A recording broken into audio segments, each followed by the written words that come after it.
Praise the Lord. Thank you so much for joining me today. I know it's been a long week for all of us. It's definitely been for me, and I just want to thank God for granting me the grace to be able to do this. Praise God, and thank you so much for being part of the teaching. Yesterday, I talked about this Revelation 12 sign hoax that people are trying to peddle in the name of prophecy, in the name of revelation, but we have seen by the grace of God that these are pseudo revelation or pseudo prophecy, to put it lightly, or to put it honestly. These are, like this, the Bible, the Lord Jesus himself said, these are false prophets peddling false prophecy, and the end purpose of this is that the enemy want to deceive men. The Lord Jesus said, beware that you not be deceived. Praise the Lord. Today, by the grace of God, I want to still look at some of the issues that were raised from this Revelation 12 sign, so-called, because I want to make an application by the grace of God with respect to what we studied yesterday, and that is what I'm hoping to focus on today. And I hope and I pray that you stay tuned and join me prayerfully as we look into this today.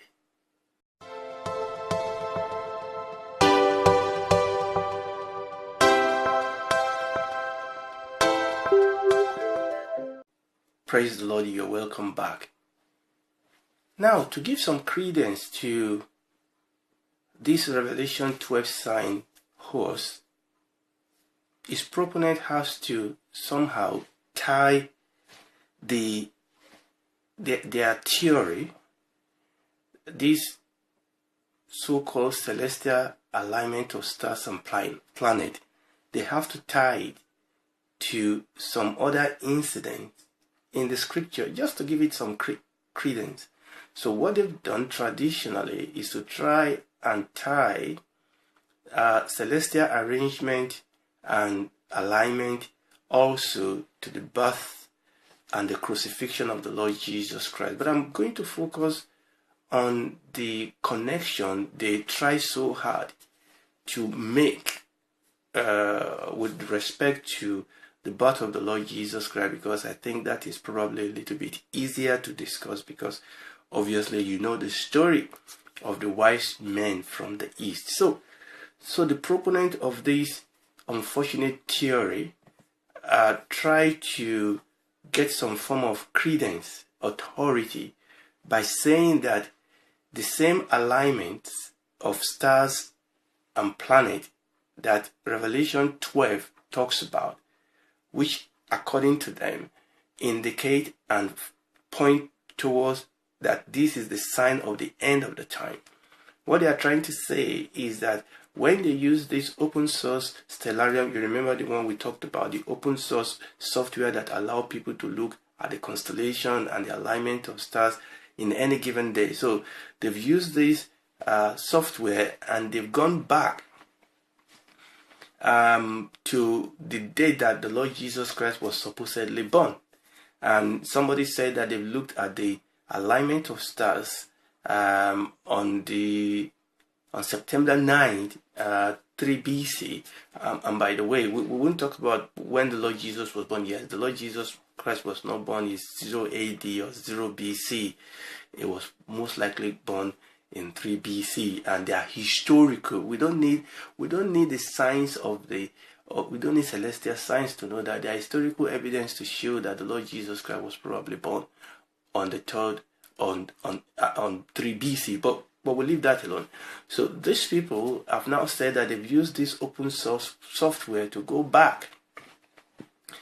They've decided that the Lord Jesus Christ was born on 9/11, 3 BC. Again, that is debatable, that is controversial, but the point is that they've gone back and they've looked at the alignment of stars and planets on that day, and they've decided that it coincides with the same alignment with just a little bit of, I think it's one planet that is a little bit different from what they are, is going to be the alignment in on the 23rd of September. And what they said, now this is the point, what they are saying is that the wise men from the east, obviously they were stargazers, that they saw this same alignment.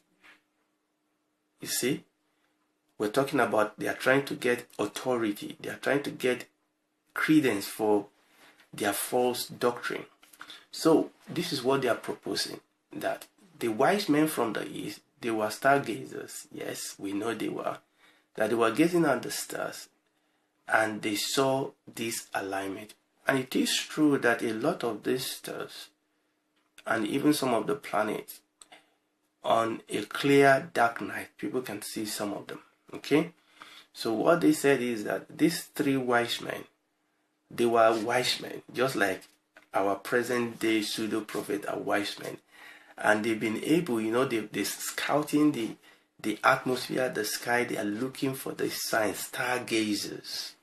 And they saw this sign. And because they were wise men, because they have wisdom, they were able to perceive. They were able to come to an understanding by gazing at the star in the sky. Okay, that the Lord Jesus Christ was born. So what you are trying to say is that the same way that these people were able to look at the alignments of the star and they were able to understand that something very, very important is happening, and they took off. Obviously, they took a long journey from the east and they came to Bethlehem, and that same alignment is what we are seeing now. Obviously, the difference is that we now have stellarium to be able to do what the wise men didn't need all the software to do. So apparently they were wiser than us. They could see this thing with their naked eyes. Fair enough. Now, there are two problems with this connection. Two problems. Okay? Let's talk about the first one. Maybe even three problems. But let's take them one by one. It's very, very interesting to me that people want to focus on the wise men from the east. When you read the story of the birth of our Lord Jesus Christ, there were three groups of people that had a revelation. In fact, let's say three groups of people that have a revelation of the birth of the Lord Jesus Christ during this time. Yes, there were the three wise men from the east who saw his star in the sky, and they came. We're going to talk about them. But there were shepherds in the field. They didn't see the star. They saw angels. Praise the Lord. But also, very importantly, and I'm going to read that in a second. Also, we have Simeon. You remember Simeon? And Anna. Okay? And God gave them a revelation also of this child that was born. But no, we are not focusing on the shepherd who saw angel. We are not focusing on Simeon and Anna, who the Bible tells us that they were, in fact, let's read that. Let's read that because I think this is important. First of all, I'm reading Luke chapter 2, verses 21 to 39. I'm going to jump. The Bible says that when 8 days were accomplished for the circumcision of this child, his name was called Jesus, which was so named of the angel before he was conceived in the womb. And when the days of her, that's Mary's purification, according to the law of Moses were accomplished, they brought him to Jerusalem to present him to the Lord. And I'm going to jump. And behold, there was a man in Jerusalem whose name was Simeon, and the same man was just and devout, waiting for the consolation of Israel, and the Holy Spirit was upon him, and it was revealed unto him by the Holy Ghost that he should not see death before he had seen the Lord of hosts. The Bible says that the Holy Ghost was upon him, and the Holy Spirit revealed to him that the Messiah, that the Lord, the Christ, the Messiah, was born. And the Lord Jesus, the next verse says that, and he came by the Spirit into the temple. He didn't come by the star.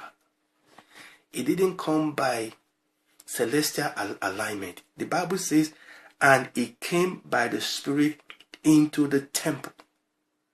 And when the parent brought in the child, Jesus, to do for him after the custom of the law, then Simeon took him up in his hand and he started speaking.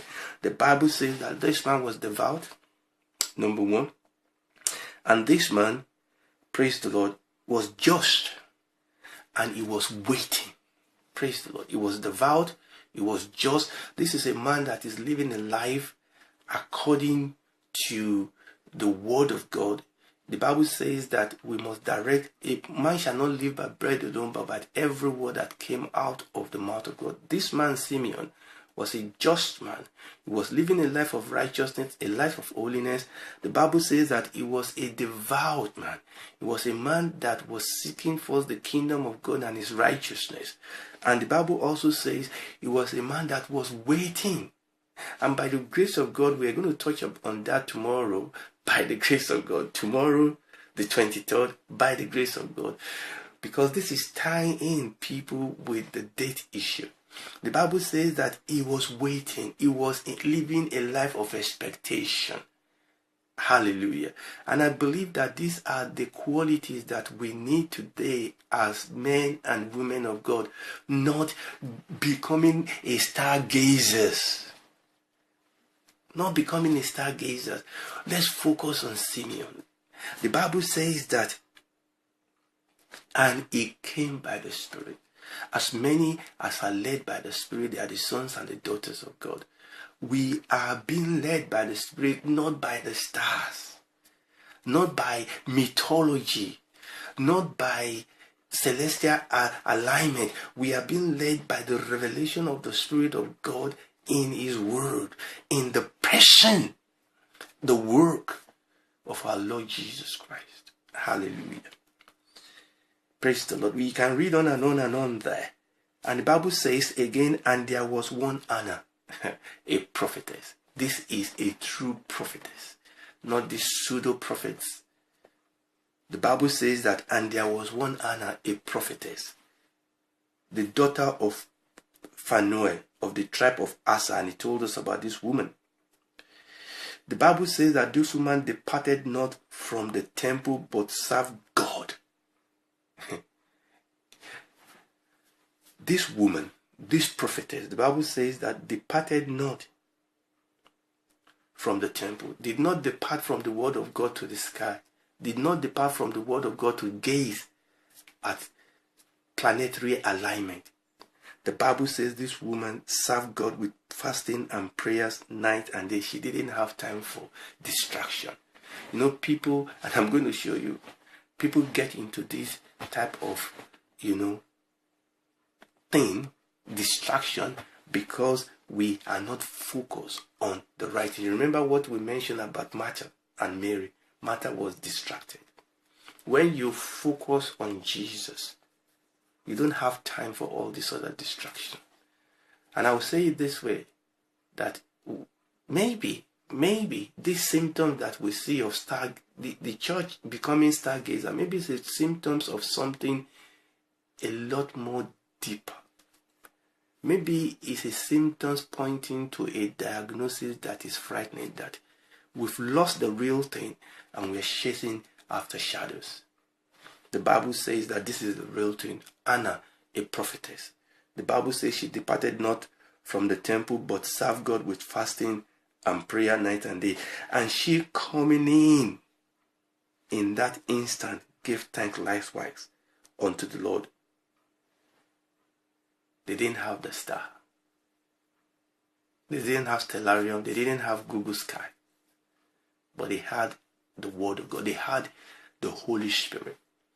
And the Bible says they came in by the Spirit. And they began to speak. They began to foretell. Not trying to look at the distance between trying to juggle time and measure angles and try to make things, say things that were not there. Okay, but what about the wise men? I mean, it's a fact that the wise men saw a star. It's a fact that the wise men came to look for the child that was born. What about them? You see, we lost the plot here. This story about the wise men from the east is not about the star. It's not about celestial alignment. It's not about the wise men. It is about God. It is about God. When we keep God at the center, we understand the purpose and the will and the activity of God. It's about God. It's about God, number one, involving the Gentiles even in the revelation of the Lord Jesus Christ. Number one, we have Anna, we have Simeon, we have the shepherd. Number one, it is God in his plan and purpose involving bringing men outside Israel, amen to Jesus, to be involved in the revelation of the birth of the Messiah, number one. Number two, and this is very, very important, the fact that God, and it is, we can see this pattern in the scripture, that God oftentimes meets people at the point of where they are. That does not equal God's approval for what they are doing. And this is very important. These wise men, and I kept, and you will notice I kept, trying not to say there were three wise men, because there were not three wise men, really. They were wise men. People call them three wise men because they brought three gifts. Okay. The Bible says they were wise men from the east. God oftentimes meets people wherever they are, so that God can bring them out. God doesn't meet them there and leave them there. God meets them. You see, the only way that God can talk to these people, because they were stargazers, God spoke to them in his power, in his own sovereignty. God meet them where they are. God spoke to them through what they have in their hand. What do you have in your hand? God used that to get through to them. God often used that. God often used whatever he finds in our hand to minister to us. Okay? So these were God's stargazers. And God met them. God spoke through them, through what they are familiar with. That does not necessarily mean that God approves of what they are doing. I'll give you an example, because there's something I want to show you here. You remember the story of Saul and the witch of Endor. I'm going to take you there to see how God oftentimes can speak through a tool or an avenue, okay, which does not necessarily mean that God approves of that avenue. But before I go to Saul and the witch of Endor, there's another point I want to bring out, and this is very important with respect to these wise men from the east. So please listen to me, because I think this is important. So if we accept what this proponent of celestial signs and alignment and trying to smuggle this into the birth of the Lord Jesus Christ for credence, now let's follow their line of thinking. So these men, they were looking at the star. Okay, people don't understand that. People don't see a supernatural intervention of God in this story that it is much more than just people looking or gazing at the star and working this out by themselves, calculating it and saying, yeah, no. There's you've missed it. You've missed a big issue here. Okay, so this guy, they saw the alignment, they saw the brightness of the star. They said, this alignment shows that something big is happening. Yeah. Okay. So they follow the star. Okay. How many of us can look at a star in the constellation and then you can follow that star from one place to another place? Maybe they can. A lot of these people are wise. Okay, I'll give you that. So they follow the star. Right. So they came to Bethlehem, right? But they went to the king. I know people talk about all these others. We'll keep it simple. So they came to Bethlehem. Somehow they were able to understand by reading the star that they should go to Bethlehem. Maybe they didn't need God to do that. Okay, fine. So they came to Bethlehem and they understandably went to the palace. Because, they think, it should be a king, the king of the Jews, so obviously he must be born in the palace. And there was trouble, because obviously Herod doesn't like this. Okay, so we know all the story of Herod, how Herod obviously was going to kill this baby and told them, go, get the baby, tell me where he is so that I also can go and worship him. Obviously, he was not going to worship him, he wanted to go and kill him. But that's not the story. Now take up this story from Matthew chapter 2 from verse 9. When they, the wise men, when they heard the king, they departed. Please listen. And look, the star. And look, the star, which they saw in the east went before them. Now, number one, it didn't say, and look, the alignment of the star and the planet in the constellation of Virgo. The Bible says, and lo, this star, they saw in the east went before them. Question. Another question. What time of the day was this that they came out of the king's palace and they saw the star? Do you see a star, no matter how bright, in a daylight? Okay, I'll give it to you. Maybe they came out of the king's palace at night. Maybe. Or maybe the constellation and the alignment was so imposing and so bright they could see it in daylight. Yuck. Maybe. They are wise men. These guys are wise. They have the stellarium of their days. Maybe somehow. Yuck. Okay, I'll give it to you. So they saw the star. And they rejoiced with exceeding great joy. And, okay, let me go back. Sorry, I've jumped. So they saw, lo, the star which they saw in the east went before them. So they didn't just see the star. So the star became a sat-nav. If I give it to you that they saw a star in daylight, or maybe they came out of the king's palace at night and it was a bright, dark night, and the star became a sat-nav, and the Bible says that the star went before them. Are you getting the problem here? Before you begin to make parallel, a star where thousands and thousands and thousands and thousands of light years away went before them. Now, remember, they are not going from one city, where they are now going from street to street.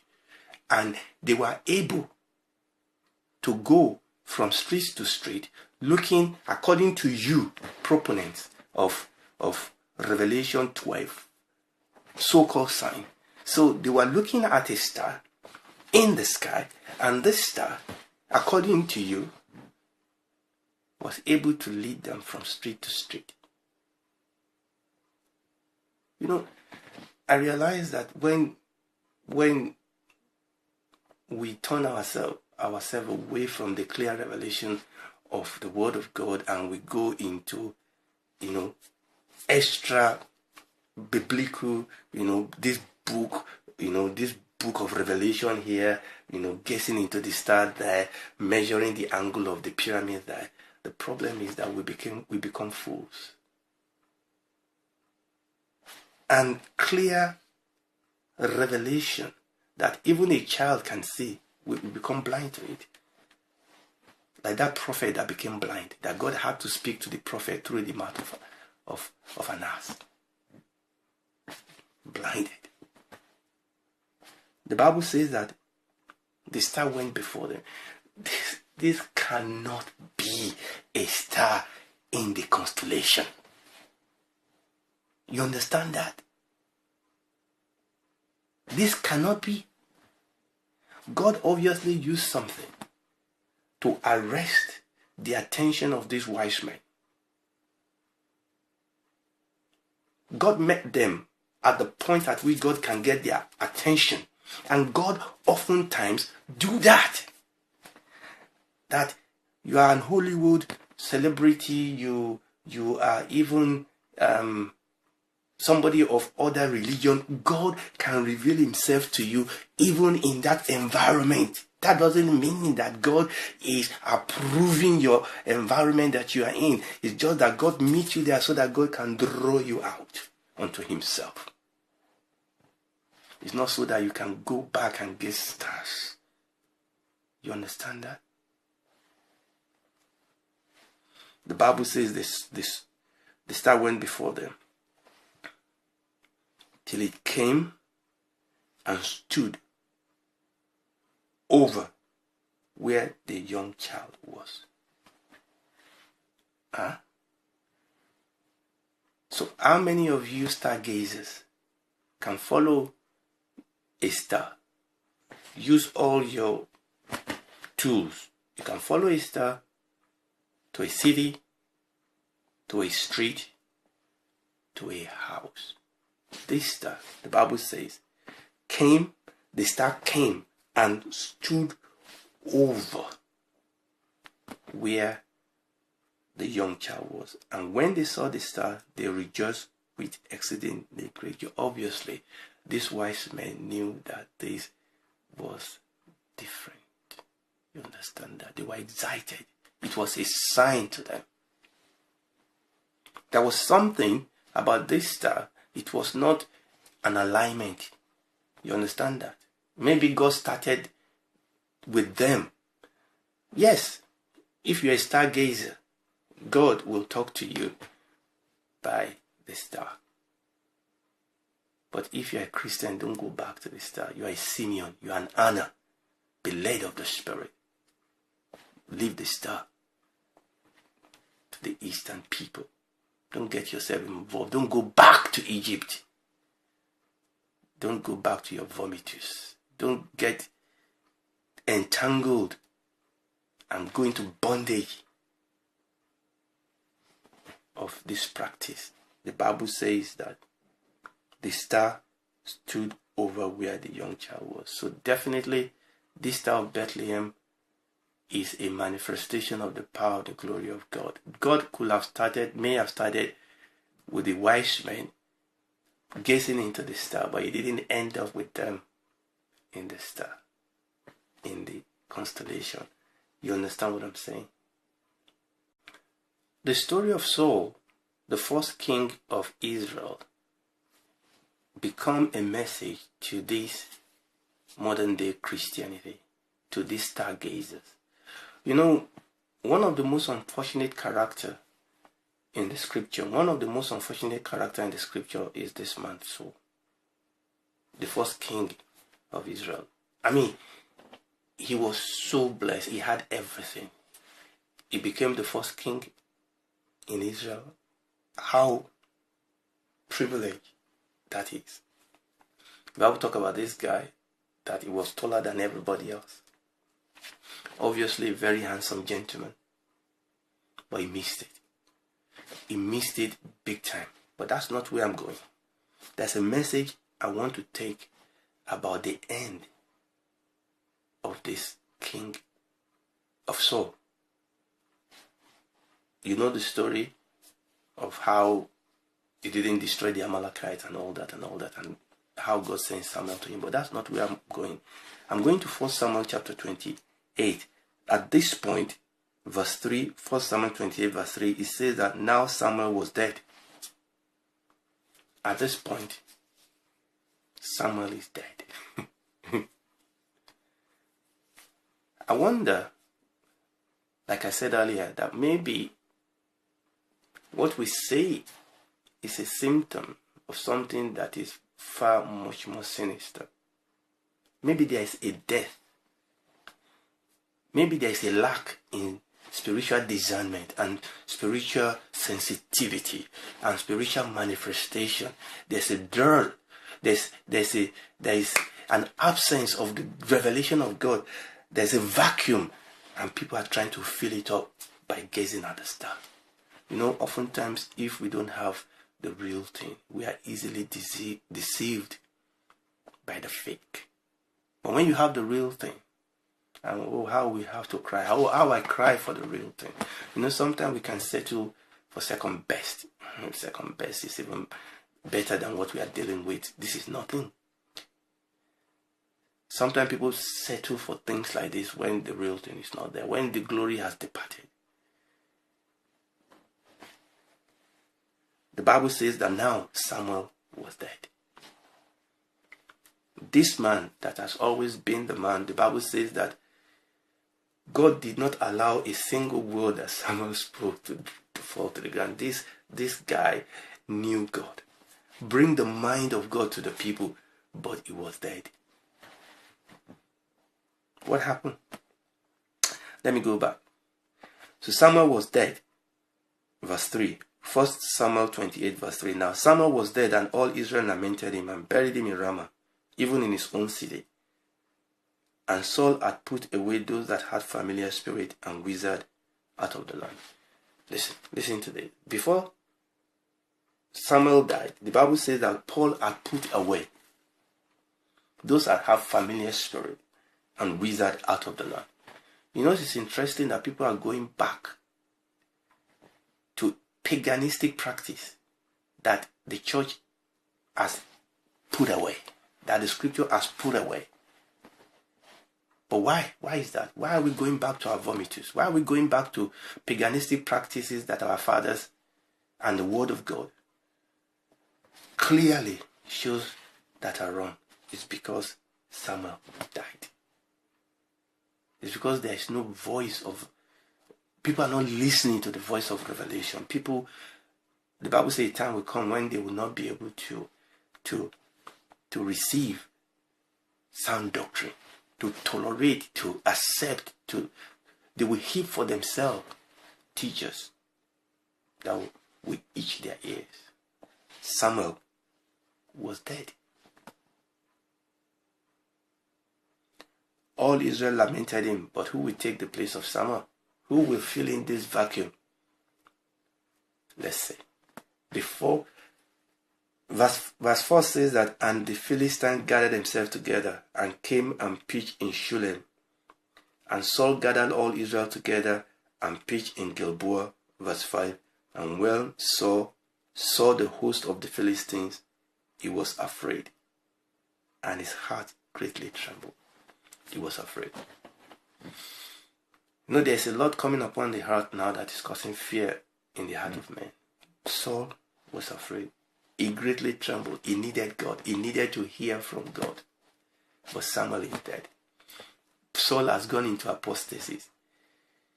You know the very popular saying, to obey is better than sacrifice, to hearken better than the fat of ram. Saul has gone into disobedience. And now the presence of God has departed from him. And the only man that could have been the voice of God to his life is dead. And what happened? Verse 6.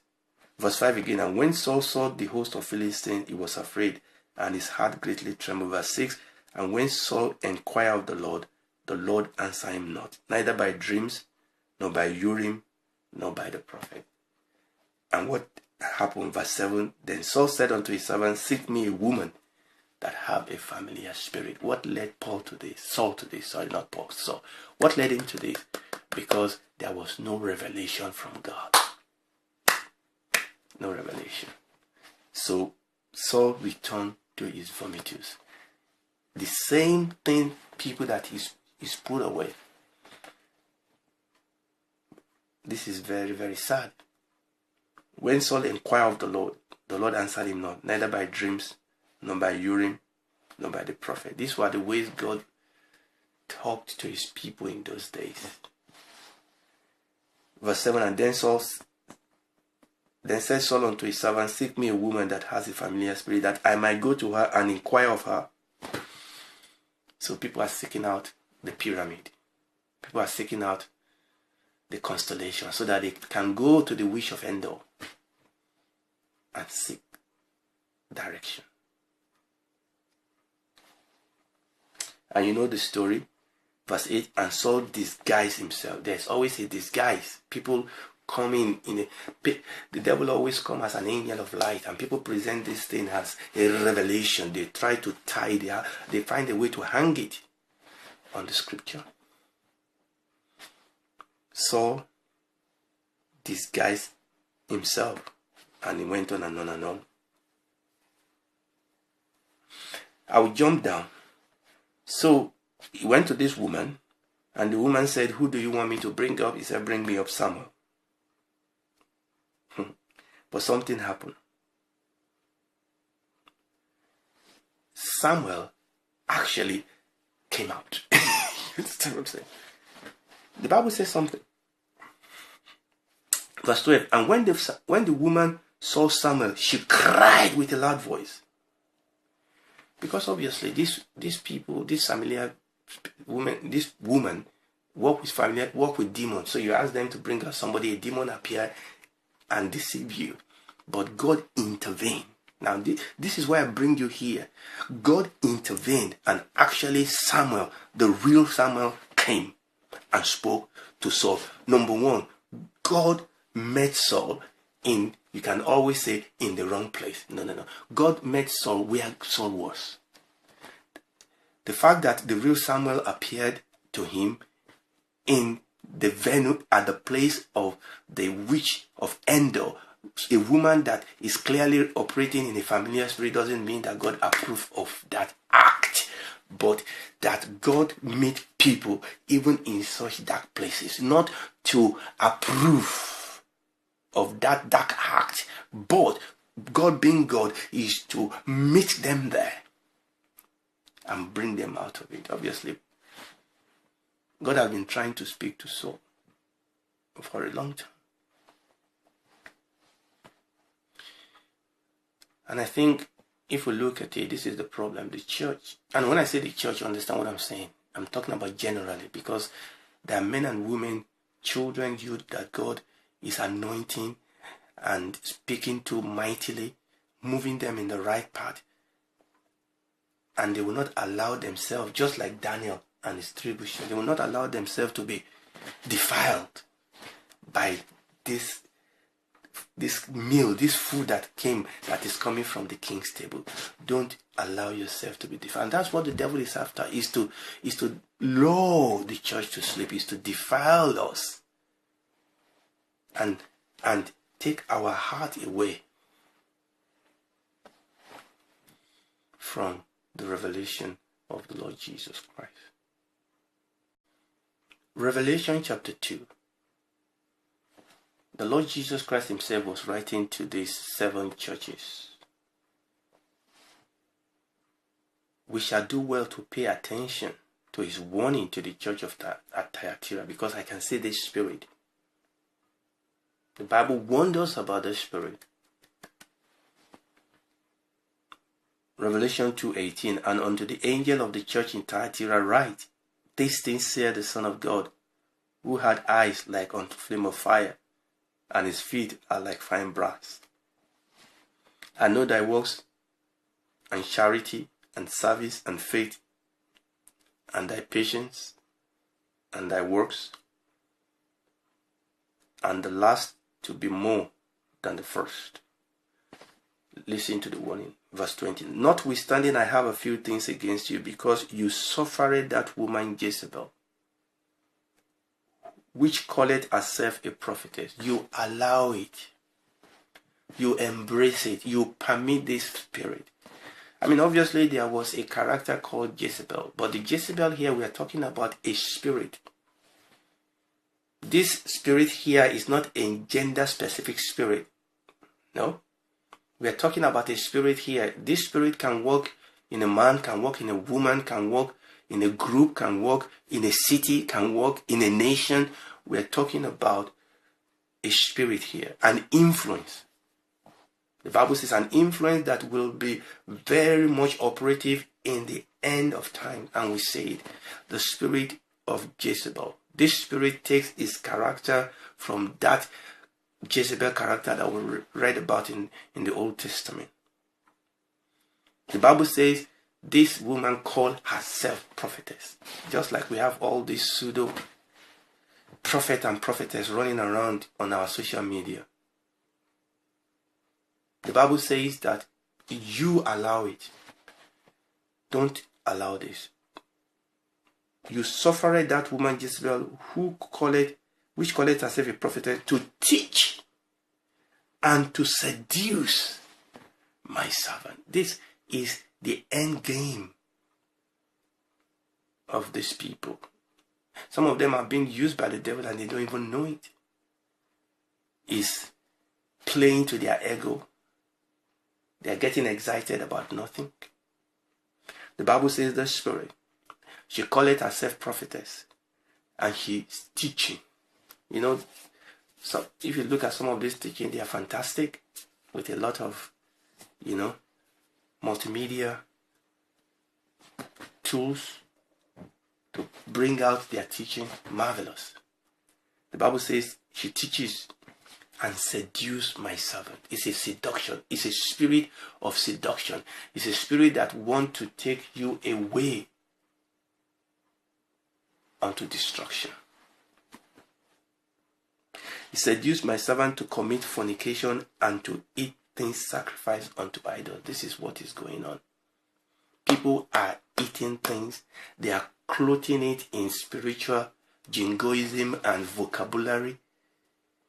But they are using it to trap men and women to eat the things that are sacrificed unto idols. But like Daniel, Meshach, Shadrach, and Abednego, we must purpose in our heart not to defile ourselves by the food that comes from the king's table, because these are the meats, these are the food that has been sacrificed unto idols. But I gave her space to repent of her fornication, and she repented not. Behold, I will cast her into a bed, and them that commit adultery with her into great tribulation, except they repent of their deed. People, don't allow it. Don't get involved with it, because a judgment will come upon that system. See what people have done. See. In one of the teaching, I played a clip from a gentleman called Mark, who is actually a minister, who has a ministry and was preaching this from the pulpit and was talking about this Revelation 12 signs. And he started talking about, the meaning of all these planets. And he himself admits that fundamentally this meaning of all these planets comes from mythology and pagan worship. But somehow he's convinced himself that we could import that it still has something to say to Christianity. I mean, how blind can that be? I mean, he himself, in fact, I was going to play that clip, but it was a bit long, and this is already a long one, and I just can't afford to make it longer. And he was saying that Jupiter means God the Father, Venus means Jesus, Mars means Michael, Mercury means Gabriel, Moon means Israel, and Saturn means Satan. Where do you get that from the Bible? Where can you prove from the Bible that God is Jupiter and Jesus is Venus? For God's sake. And then he was quoting scripture in the middle of this, twisting and wrestling scriptures to make them say what he wanted to say.